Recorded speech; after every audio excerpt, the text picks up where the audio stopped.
Assalamualaikum warahmatullahi wabarakatuh. Bismillahirrahmanirrahim. Alhamdulillahirabbil alamin. Wassalatu wassalamu ala asyrofil anbiya'i wal mursalin wa ala alihi washabbihi wasallam ajma'in.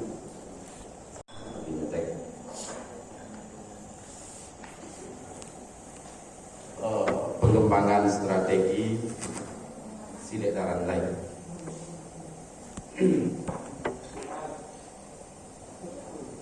Untuk menjapui nan tertinggal, alangkah baiknya kita membaca sedikit tentang narasi persembahan dan menyimpan nilai-nilai dan penjelasan dalam berbagai konteks kebudayaan Minangkabau. Bismillah, taratak asa nagari bauki bakoto tinggi bajalan balagut tagak kemudian sesimpang jalan ke padang kehilir balandai baik koto sinan merawa nan tapanjang. Sungguh pun kita membuat iko kini bukan karena jadi pandai, indah pulo karena baga, tapi dek cinta karena minang, dek sayang karena nagari, takut budayanya kahilang. Kasah saja sarangkari batang cimpago orang patahkan, adat limbago di nagari, tuah katu dipasambahkan. Maka dipasambahkanlah sah alam sah Muhammad sah baginda Rasulullah, namun junjung undang mangkuto kiriman rajo tiko jurai. Iolah rajo dari Makkah, balahan rajo benua ruhum, sapihan rajo benua sinyo, nan tinggal di pulau Paconangko, daulat alam Minangkabau. Minangkabau paga adat papaga budi baso, balingkong sopan jo santun, balingkong aso jo pareso, sarato lelo wasidina. Pada gua ombak memacah, pada gua lalu katapi, tarif menyesak kapasire, nak kodok mati tak tembak, dibunuh paling mojapun, bagi sarat ribu data. Pengulu banyak nan batuah, tuanku banyak nan kiramai, ku balang banyak nan sati. Jo sungguh hamba meminta, jo maaf bari ampun, larik kepada orang banyak. Nyampang takirah jo takirai, atau sorong jo lompatan, gawa jo gewai, kota suwo, tampan tarati, koknya kurang. Jo salam gawa ambo japui jorila gewai yang bojalang ampun jo maaf bapuhunkan salam takzim pamanuhi. Assalamualaikum warahmatullahi wabarakatuh. Jadi undangan dari yang ambo terima, konsep acara Besarawak ini adalah mempertahankan nilai-nilai adat dan budaya dalam kehidupan globalisasi. Jadi tema Silek salah satunya sangat tepat kita angkat, di mana leluhur kita mewariskan peradaban, mewariskan kebudayaan dalam rumusan-rumusan dan tersimpan pada 4 inti rumusan. Yang pertama tambo, yang kedua baso, dan yang ketiga rumah kadang, yang keempat adalah silek. Jadi ketika kita mencoba mencari ampe rumusan itu atau ampe prinsip-prinsip rumusan adat itu, maka kita akan bisa memahami seluruh konsep-konsep adat. Di mana kita lebih fokus kepada silek, karena silek berbicara tentang gerak langkah kehidupan, berbicara tentang prinsip, berbicara tentang sikap dalam membentuk pribadi yang penuh kebijaksanaan. Jadi untuk kehidupan sehari-hari, maka silek merupakan kajian yang sangat perlu. Jadi di antaranya, aku 20 hari yang lalu menerbitkan salah satu buku nama judul Sejatinya Silek, masih di yang pertama Pak. Harapannya itu akan membuka ruang balik pemahaman kita tentang silek, di mana aki-aki kini itu generasi muda kita hanya memandang silek itu hanya sebatas bela diri dalam pengertian yang sangat samping. Padahal silek bukan sekedar teknik pertarungan. Sile bukan sekedar kunci mengunci dalam arti dan sampai, bukan sekedar mematah atau sekedar bahkan sampai membunuh. Serupa pun yang dijalihkan di Juaro malam tadi, sile kalau menurut Juaro malam tadi kan sile bukan bela diri. Jadi untuk memahami konsep peradaban Minangkabau, maka pemahaman kearifan lokal tentang baso yang kita gunakan atau yang lebih identik digunakan dan diwariskan dari leluhur kita itu harus perlu kita pahami lebih dalam. Sampai kalau hanya kita mencoba menerjemahkan warisan leluhur yang berbentuk tuturan hanya sebatas definisi kata, maka terlalu banyak kontroversi yang akan kita temukan. Jadi menurut iku lailo, sehingga sering terjadi benturan-benturan antara para pakar maupun ahli dalam berbagai bidang, khususnya dalam pengkajian adat dan kebudayaan. Jadi kunci pertama yang harus kita perhatikan, bagaimana kita menerjemahkan setiap kata di mana di Minangkabau. Secara umum generasi muda pun sendiri masih mengetahui bahwa bahasa Minangkabau memiliki 1001 makna dalam setiap kata. Jadi kata-kata di Minangkabau adalah kata-kata bersayap yang perlu dilihat untuk menemukan penterjemahan yang artinya dari segala sisi. Aku sering mencontohkan kalau seandainya sebuah ilmu itu seperti kotak, maka ketika kita memandang dari sudut sisi dan serupa itu, maka hanya nampak segitiga. Kalau seandainya kita pandang dari segitiga adalah dataran garis lurus. Kalau saya lihat dari atas akan berbeda. Jadi konsep untuk memahami kebudayaan kita sendiri harus kita cari dari segala sisi sehingga menemukan arti dan sejati. Jadi itu yang jadi persoalan dari penelitian-penelitian yang dilakukan oleh akademisi kita, kebanyakan aki-aki itu. Sehingga ada bahkan miris orang mananga generasi Minangkabau, akademisi Minangkabau yang melecehkan adatnya sendiri. Jadi kalau kedua mengatakan lajaleh inyo nampaknya ulangan yari atau mungkin yang dulu camin yang dibacakan, itu yang terjadi akhir-akhir ini kok. Sampai kebanyakan dunia pendidikan atau akademisi hanya mendalami dari satu sisi disiplin ilmu, sehingga tidak bisa menemukan ruang atau inti sejati dari setiap peradaban. Jadi khusus kita Jadi khusus kita membicara tentang konsep silet, seperti yang Amba sampaikan tadi, silet merupakan rumusan dari kebudayaan dan peradaban Minangkabau. Jadi kalau kita berbicara tentang rumusan kebudayaan, berarti silet berbicara seluruh aspek kehidupan. Kalau kita melihatnya dari konteks bela diri, maka silet adalah bela diri yang sejati yang berbicara seluruh aspek kehidupan, berbicara tentang politik, berbicara tentang sosial, ekonomi dan lain sebagainya. Itu disilet sebenarnya. Jadi bukan sekedar pertarungan, bukan sekedar teknik-teknik yang mematikan, tapi lebih kepada gerak langkah dalam kehidupan. Jadi kita berharap tema kini kita mampu mempertahankan nilai-nilai adat dan budaya dalam kehidupan globalisasi. Dan untuk bisa mempertahankannya, maka perlu kita cari isinya lebih dalam sehingga nilai yang akan kita pertahankan bisa kita temukan. Bahwa akan mempertahankan nilai, sementara nilai itu tidak pernah kita temukan. Jadi banyak generasi muda akhir-akhir ini berbicara tentang silet tapi hanya sebatas kulit, bukan berbicara tentang isi. Lanjut. Jadi untuk mengenali sejatinya silet, Amba merumuskan dari hasil penelitian Amba lebih dari 20 tahun. Silet itu adalah himpunan pengetahuan yang dirumuskan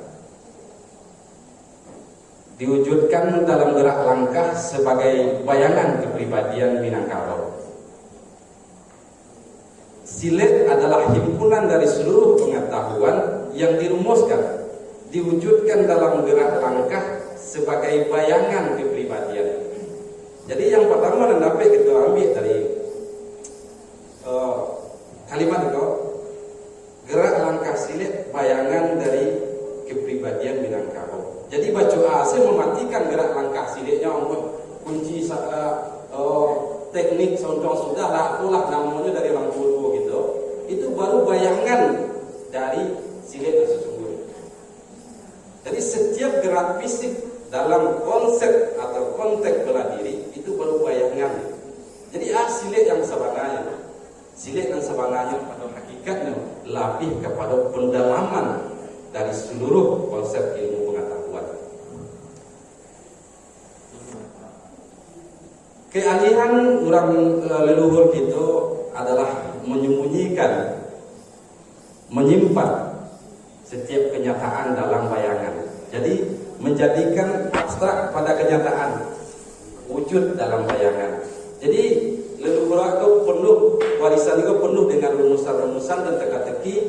Tanpa mendalami kearifan lokal, maka sulit itu menerjemahkan atau menemukan arti dan sebenarnya.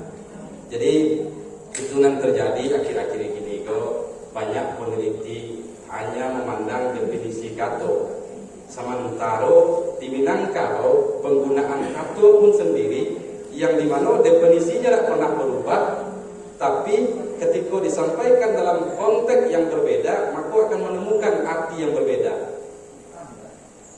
Terkadang dalam bahasa keseharian di kampung-kampung masih sering kita temukan ketika seseorang ibu menggendang anak bayi, nampak di ibu yang lain dia ibu fajar kan. Secara umum itu kata-kata itu adalah penghinaan, tapi ibu nama menggendong anak tadi tersenyumnya, anaknya dikatakan dulu. Ikulah gaya identitas dan budaya ketimuran. Ikulah ciri khas budaya. Nan elok dikatakan bulu, nan putih dikatakan hitam. Tapi yang perlu kita pahami bukan definisi katonya, tapi adalah konteks di mana kato itu disampaikan. Jadi kadang-kadang orang tua gitu bahasa pun jauh dari definisi umum. Umpamanya kalau kita bertanya kepada salah seorang orang tua, bagaimana ampu ba'alah ibarat padi seribu dan tumbuh di ujung musim, awak tumbuh musim terlampau urek pegang pegang kejarabi. Kalau awak paham dengan konteks pembahasan, maka seolah-olah anggap kita anggap tak nyambung, lain ditanya lain jawab. Itu yang terjadi gini. Jadi harapan kita untuk melakukan dan menemukan sejatinya silet dalam konsep rumusan yang membentuk kepribadian, maka perlu pendalaman tentang kearifan lokal. Jadi kalau seandainya dalam pengertian metode pembelajaran ilmu, kalau kita ingin tahu lebih dalam tentang Minangkabau, kalau seandainya kita seorang akademisi, maka tinggalkan dulu sementara dasar-dasar ilmu yang kita miliki. Kita bawa tampil galih dan kosong untuk menyapui segala air. Tapi kalau seandainya galih berisi, kita bawa untuk mendapatkan air percuma. Tapi ketika diisikan air yang baru, yang terjadi hanyalah ketumpahan atau terserak. Di sekolah sering terjadi benturan-benturan akademisi atau para peneliti tentang kebudayaan Minangkabau. Sehingga ada yang mengatakan dalam sejarah Minangkabau pun silsilah tak jaleh di sejarah tak hantu. Teketulu dalam sejarah silet. Padahal seluruhnya leluhur awak mewariskan konsep-konsep yang sangat luar biasa dengan bukti-bukti sejarah yang sangat jelas, namun dibutuhkan kearifan dan kebijaksanaan dalam membaca setiap warisan. Sebab warisan yang ditinggalkan adalah rumusan yang perlu dipecahkan dengan kode-kode dan metode tertentu sesuai dengan kearifan lokal.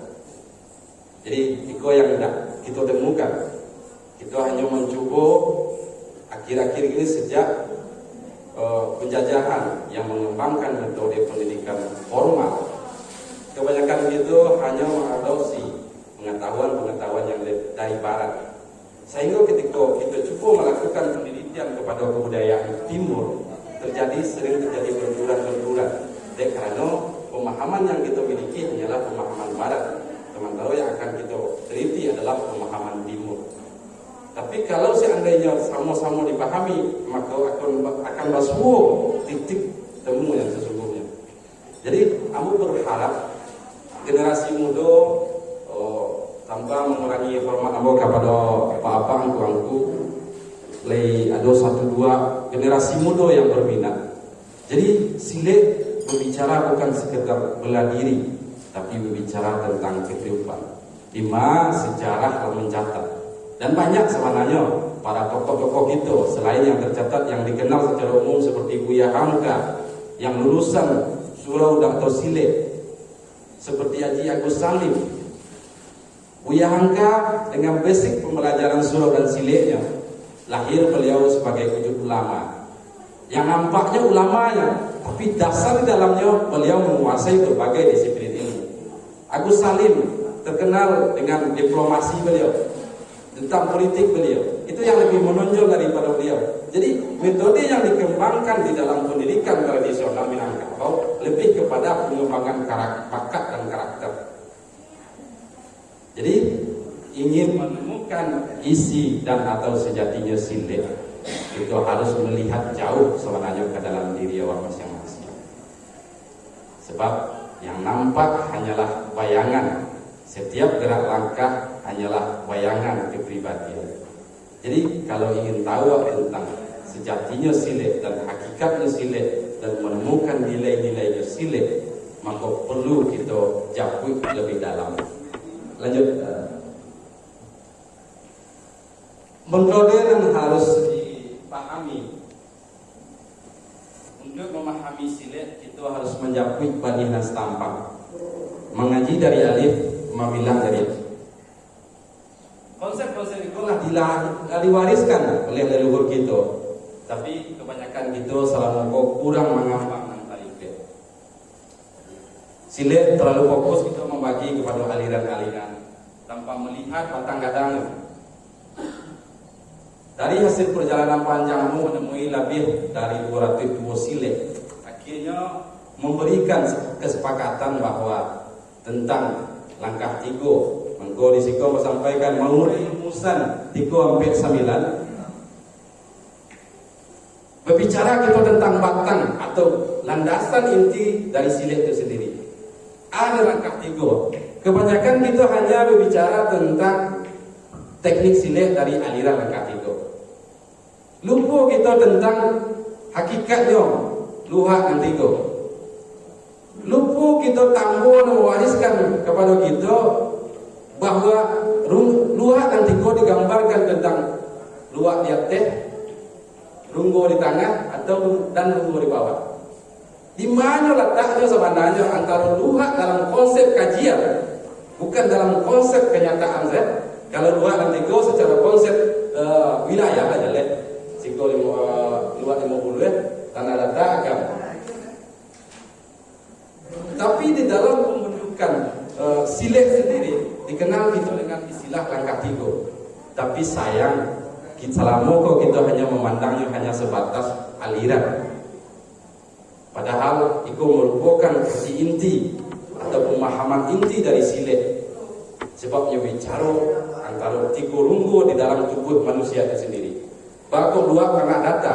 Itu belum kita mohon maaf, kamu tidak berbicara dalam konsep sejarah. Mungkin di lain waktu kita akan berbicara tentang konsep sejarah.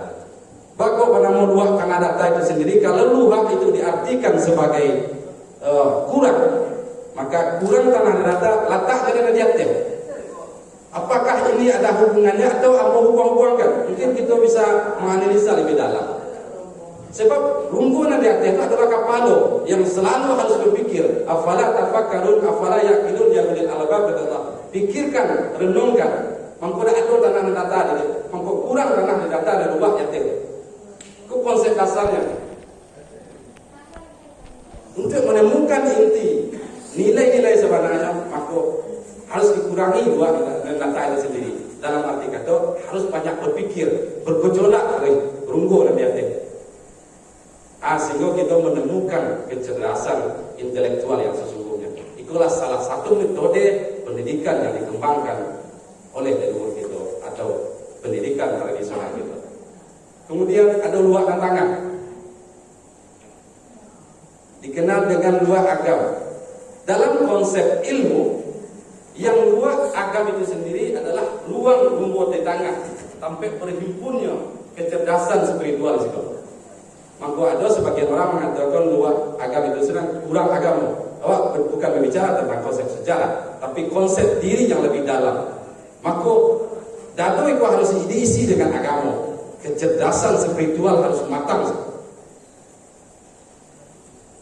Luar tanah data berbicara tentang kecerdasan intelektual, luar agak berbicara tentang kecerdasan spiritual, dan luar boleh berbicara tentang kehidupan yang lebih real dalam dunia dan kecerdasan emosional. Itu kok kebanyakan orang-orang di luar yang mau kuliah sendiri lebih maju di dalam konsep ekonomi. Sebab ruang dan konsep pembentukan wilayah memang lebih kepada konsep emosional. Jadi hakikat dari langkah tiga sebenarnya adalah menggabungkan antara tiga rongga di dalam tubuh, sehingga lahirlah sebuah pemahaman yang menentukan, yang membentuk kebijaksanaan dan kearifan di dalam diri. Akhirnya dari situlah lahirnya gerak-gerak langkah silek dalam keseharian. Kalau lah ada kecerdasan spiritual, lah ada kecerdasan intelektual, kemudianlah ada kecerdasan emosional di sekolah bosoknya. Alun terkilek lah takalam, ulala sangko tiga bulan. Alun dilihat lah tamakan, rasul lah tiga dalam tubuh. Tapi kebanyakan kita hanya membagikan pendidikan-pendidikan yang lebih timpang. Kebanyakan kita akhir-akhir ini hanya mengasah kecerdasan intelektual tanpa mengimbangi dengan kecerdasan spiritual, sehingga keseimbangan antara dua kecerdasan tak pernah temukan. Akhirnya di dalam kehidupan pun sendiri kearifan atau kreativitas kurang ditemukan. Jadi silik bukan berbicara tentang konsep teknik pertarungan dalam arti sempit, tapi berbicara tentang konsep pertarungan yang lebih luas, yaitu adalah kehidupan. Bagaimana kita mampu memenangkan kehidupan ini sendiri. Sebab musuh yang paling berat adalah diri kita sendiri. Maka hakikat dari silik adalah mengalahkan ego di dalam diri. Dia bicara tentang konsep kecerdasan spiritual, kecerdasan emosional, dan kecerdasan intelektual. Itulah yang tersimpan di antaranya rahasia dari langkah tiga itu sendiri.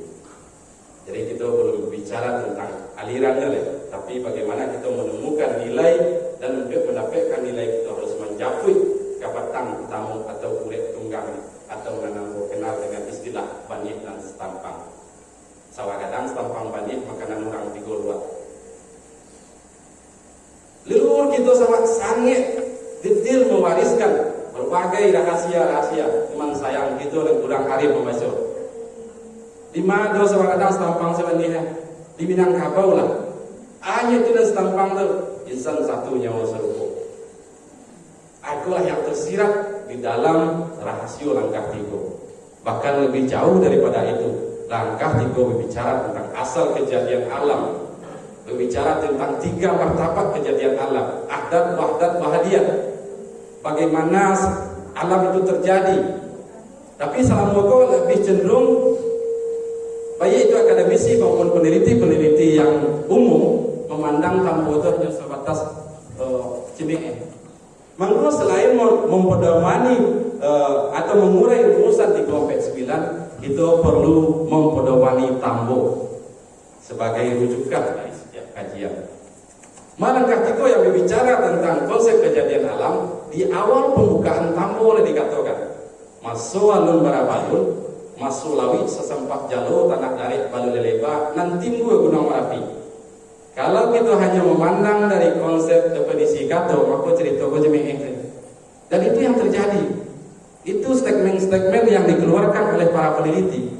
Dan karena tidak paham dengan konsep warisan yang ditinggalkan oleh leluhur, itulah yang hanya ditemukan. Hanyalah keputusasaan dan kekecewaan.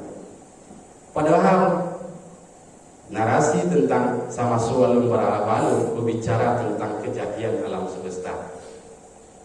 Bagaimana teori Big Bang yang dibenarkan kini oleh seluruh pakar di dunia bahwa teori yang Big Bang itu di mana alam itu berawal dari satu titik. Karena oleh pada jawabannya terjadilah ledakan besar atau pengembangan. Nah, itulah yang menjadi alam semesta atau teori Big Bang. Seorang ilmuwan dari Irlandia yang mengungkapkan pada Petko di awal tahun 1923. Tapi ditambah lah jauh daripada itu diwariskan. Tapi kita tidak mencoba menganalisa setiap narasi-narasi yang diwariskan. Kalau kita coba memperhatikan balik, sama soalun marabalu, masulawi secampak jalo, baalawi secampak jalo.